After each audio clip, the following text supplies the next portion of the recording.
I remember these two words: selective termination. You know, having the potential option to abort one child and try to save the other one.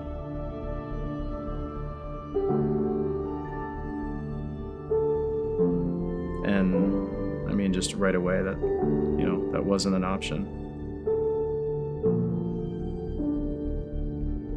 I just remember thinking, like, God is going to choose people very selectively to gift with the privilege to raise a special needs child. And at that moment, I just remember feeling honored that He would choose me to take on that responsibility.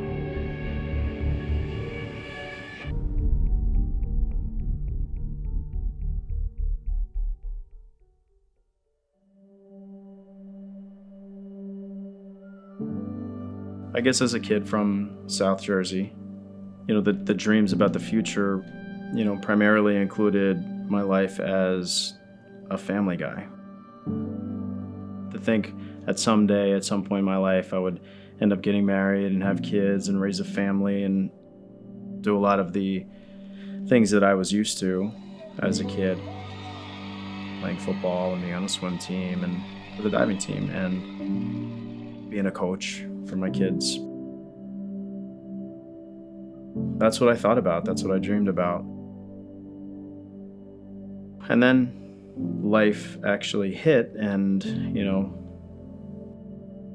going from, okay, yay, we're pregnant, to, oh my God, we're having twins.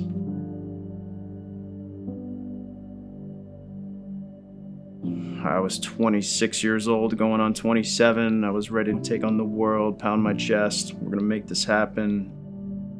And during one of the ultrasounds, found out that one of my twins was sick.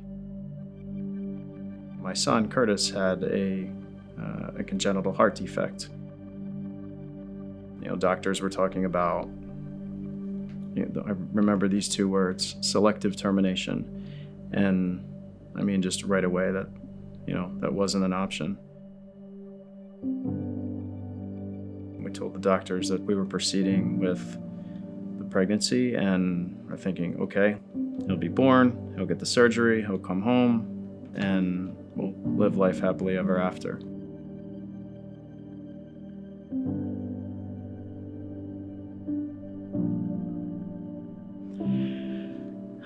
And then about 32 weeks into the pregnancy, Curtis's heart started to decelerate and he was starting to struggle.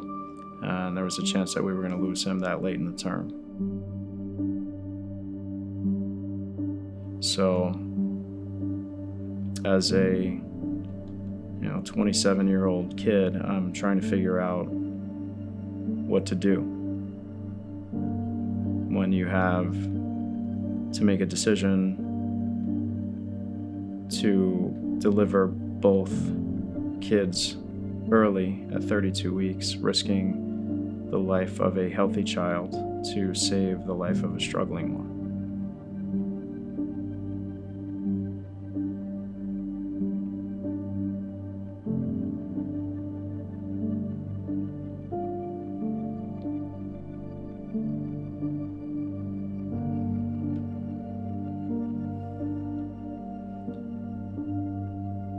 And that was one of the hardest decisions I ever had to make. So after consulting with every doctor, we made the decision to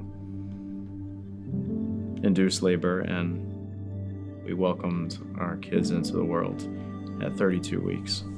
Oh, she's so pretty. Oh, thank you. Can we see her real quick? No? Where's she going? Did you see her? I saw her in the mirror a little bit.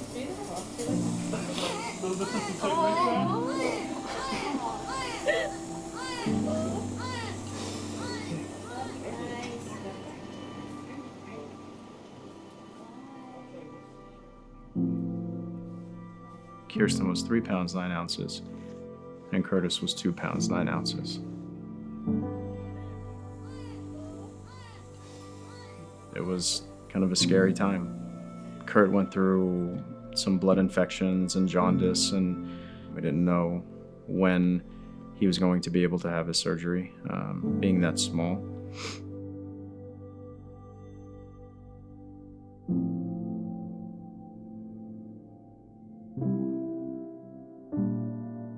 So, right around September 5th, 2001, he made it up to 5 pounds, and it was time for him to have his heart surgery. He goes to get the surgery. First night was fine. Second night, third night, went into cardiac arrest. They brought him back. But you can imagine a kid with just having open heart surgery and literally 7 different lines of IVs that were going into his body at one time. So you're just looking at your kid, in the NIC unit, and not having any real clue what is going on.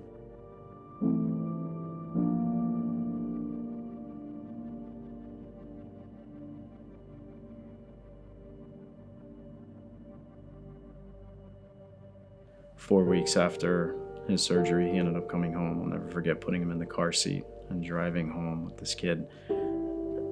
He still had a feeding tube, and he wasn't able to take his meals orally. They said, take this tube and stick it in his nose and keep pushing it in until you get to this tape mark. Like, who goes home with their kid and their nurses are telling them this? We would spend 45 minutes trying to feed a kid 8 ounces of fluid, and would literally throw it all up. And then you have to go refeed him, because obviously weight was a big issue. So there was that whole stress factor of him putting on weight because he was still a preemie. It got to the point where we were wearing ponchos, so, we wouldn't get vomited on. So several months go by, and Kurt needs another surgery. It ended up being partially successful, which means we had to reschedule another one. He goes in for the second surgery, and he comes home. A couple vaccines. And then we started noticing like a difference in Kurt. Like his eye contact was off, and he just started feeling more withdrawn, and we would call his name and he wouldn't turn. And then I remember talking to a client, and I remember the client saying, "Man, you should really have him checked for autism."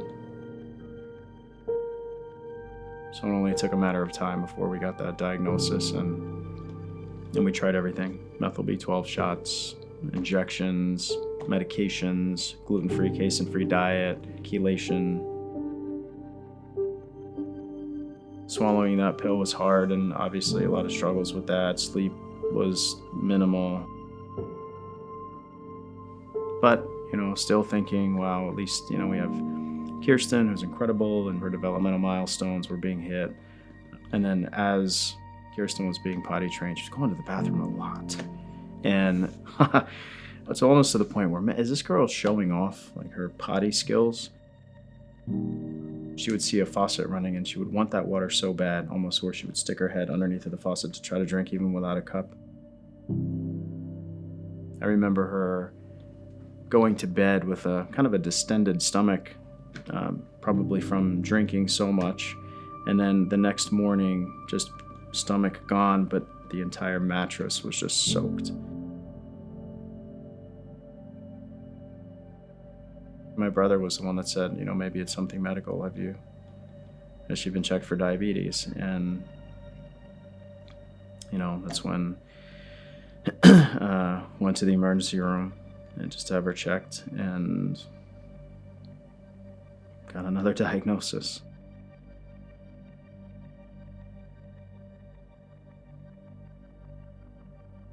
Autism was one of the things that pulled the wind out of my sail, but then knowing that's where I started to really feel like how much more can I possibly take?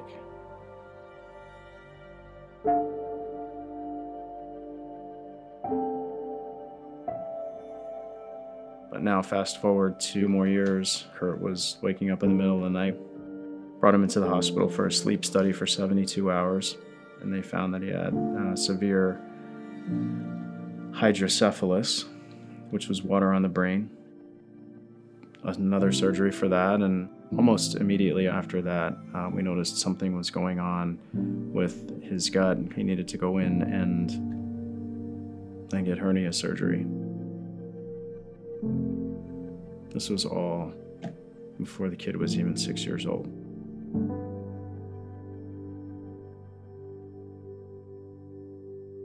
And in the meantime, I'm trying to, build a business, and the place was called Test, Total Energy System Training. Test started in 1999. The kids were born in 2001, so we opened our doors then, and every year we were opening up a new facility, and we ended up opening up our Martinsville location that we currently have in 2007. About 6 to 12 months before we ended up moving into our current Martinsville building as we built it, I'd wanted to really kind of wrap my arms around my brother and bring him up to see if he would be willing to, start a life up here. And he had just come back from the military. So I'd asked Keith to be a part of Test, and he had the gift of gab, and he was a great sales guy, and no fear. He came up and was helping us with the pre-sale and kind of helped us get it off the ground. Obviously helped with the transition, moving over into the new building. Met a girl, ended up, falling in love, getting married.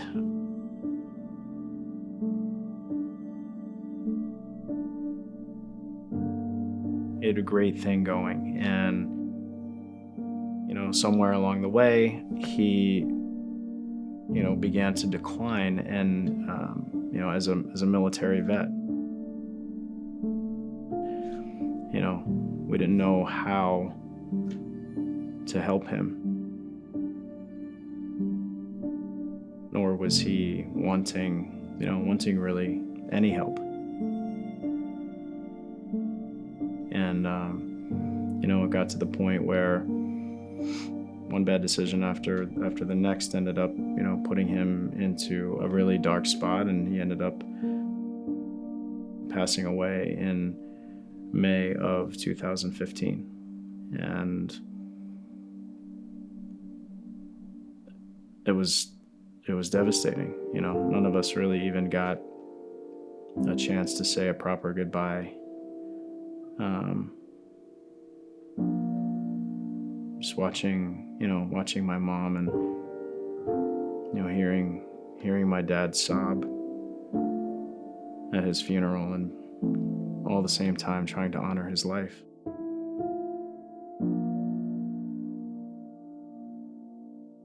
He was an incredible uncle to my kids.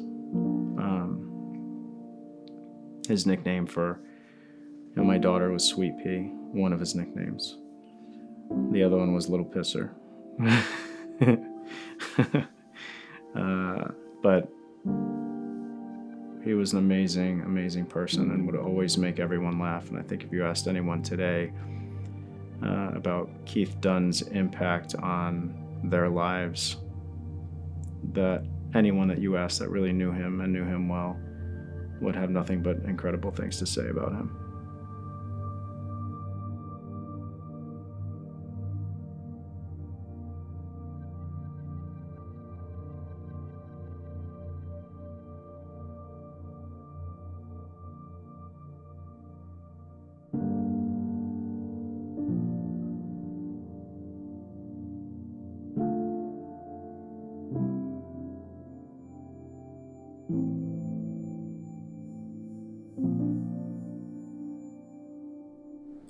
I have to tell you the discussions that my second wife, Lauren, and I had about even having a child.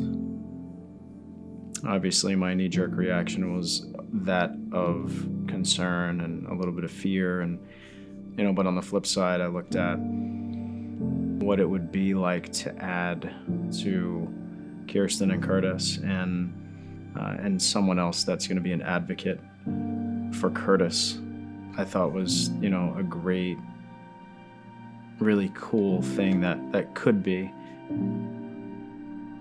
and then you contemplate those two things, either yes or no, and the yes won, and Jackson was born in November of 2015, and when my dad, I had given him a package to open on Father's Day, and in the package was a book, and it was a kid's book, and he opened up the page, and obviously there was an picture of the ultrasound there, and just kind of letting him know.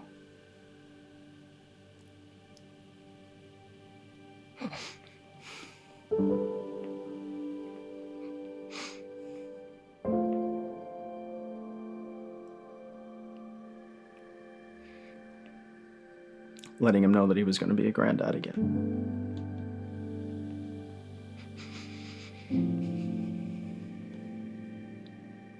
After 14 years.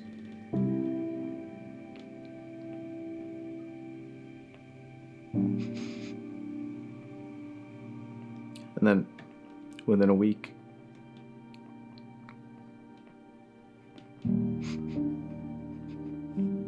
on Father's Day, I had to call him to tell him that my brother passed away.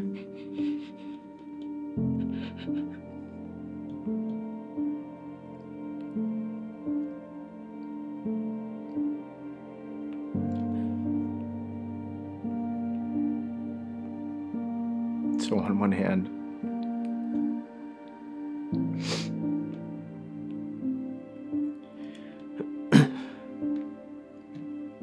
we had a massive loss, and on the other hand, we had a massive gift.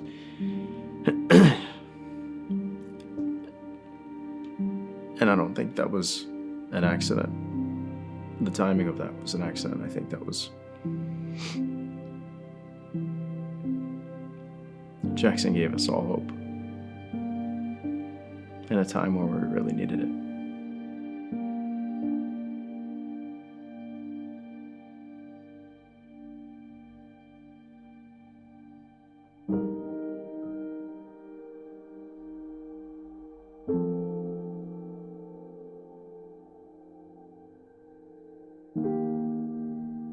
It was a pretty emotional night for me. My daughter just turned 16. It was she had 16 candles, and she picked 16 people in her life that had great impact on her, and she went one by one down the list, and then something completely unexpected happened that night, and she saved the very last candle to honor my brother. It's been a long day without you, my friend, and I'll tell you all about it when I see you again. We've come a long way from where we began. Oh, I'll tell you all about it when I see you again. When I see you again.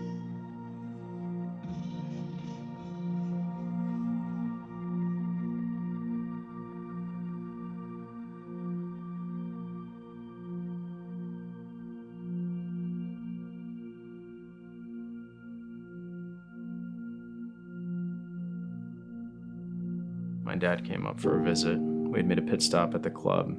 Curtis was at the club. He had a therapy session, folding towels and, doing kind of the things from a life skills standpoint that I really wanted him to learn, because in the future I would love for him to be an employee of Test. Having my dad watch him, and I could just see a look in his eye as he's watching Curtis fold these towels, almost in disbelief, like, I can't believe that this is, he's doing this right now. Where some parents may be celebrating a touchdown that their kid scored, or, hitting a home run. For us, it's And if Curtis goes to the cabinet and grabs a glass and fills a glass up with water and then drinks it and then puts it in the sink, that's our touchdown, right? So for him, my dad seeing Curtis or watching Curtis fold that towel and folding a whole basket of towels, I think he finally felt a peace knowing that Kurt was going to be okay.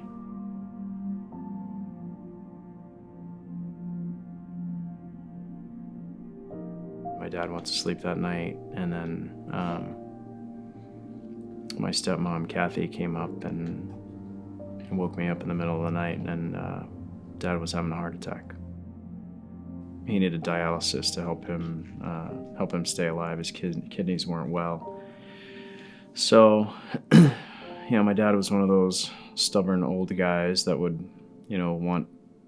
not want to have to live on a machine. And, one of the things I had my daughter do was bring her new pump into the hospital. And I wanted her to do that because after she left, I wanted to make the point that, my daughter lives on a machine. So, I'm not sure where you're going with, I don't want to live on a machine.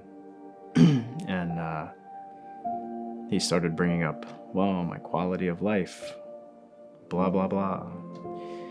And I brought Curtis over next to the bed, and I said, I specifically remember exactly what I said. I said to him, if you want to have the quality of life discussion, you're going to lose that one. Before he left Morristown to go back home, they had put a permanent port in for dialysis. That next day, I had scheduled a physical therapy session with him, and then when that session was over, I brought him over to the wall where I have all of our, combine athletes or NFL players that train at our facility. I give each one of those guys a brick to sign, and on that brick, I ask them to sign something that's going to inspire other kids. What quote has inspired you along the way that you can pass along to other people and they can pass along to others? So, and I remember handing him the Sharpie, and he almost thought he didn't deserve to sign the wall because of all the other people that had signed it and the people that were in the league. And I said, come on, man. Like, it all started with you. Like, this wall is here because of what you've done in my life. So sign that brick. He left on that wall something that was incredibly profound, and one that would not only inspire me, but I think inspire every other kid that comes through that building, whether they're 12 years old or a pro.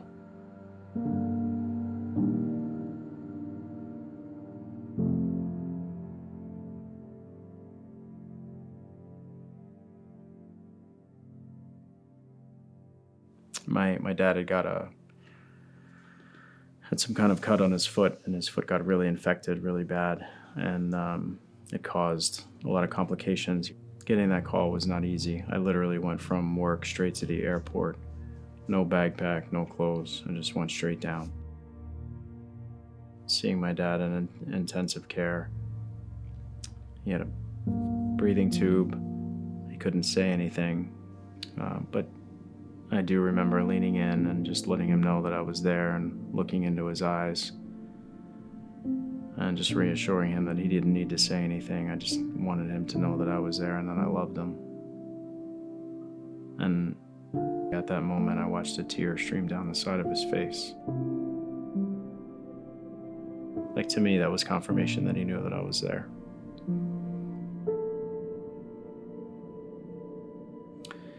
My dad was always an Eagles fan. He had every Eagles paraphernalia you could think of: coffee mugs, sweatshirts, blankets, chair covers, you name it, he had it.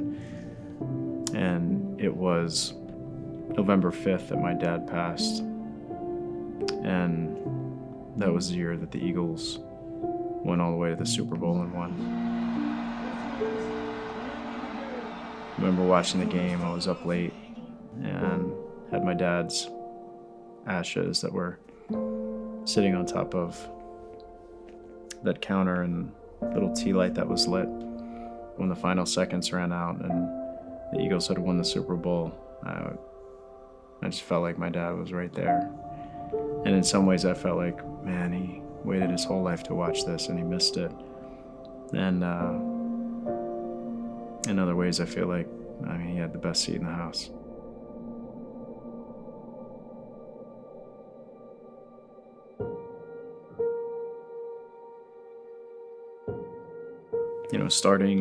Starting test in 1999, I look back on this, this now 20 years later.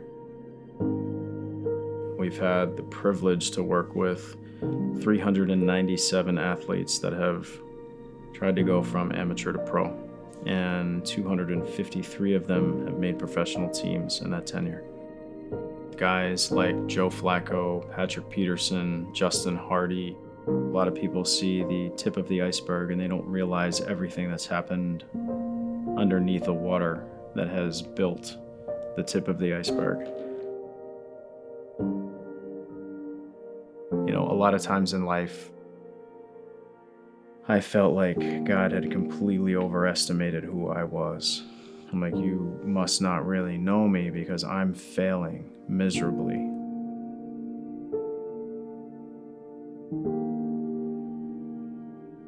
I began to resent that. Like, why me? And why did you choose me? And I had no idea what he was trying to do or to teach me in my life. But I look back on that now and think, I also wouldn't trade it for anything.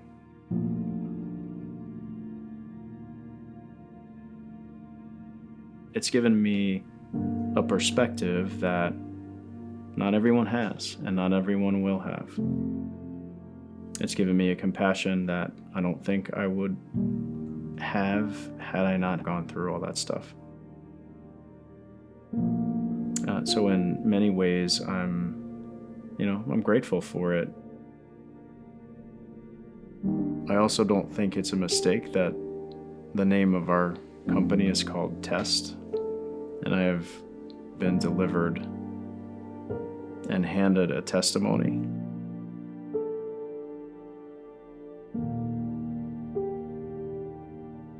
I have definitely been tested in a lot of areas in my life. I've been tested in my faith and tested in my business and tested as a father.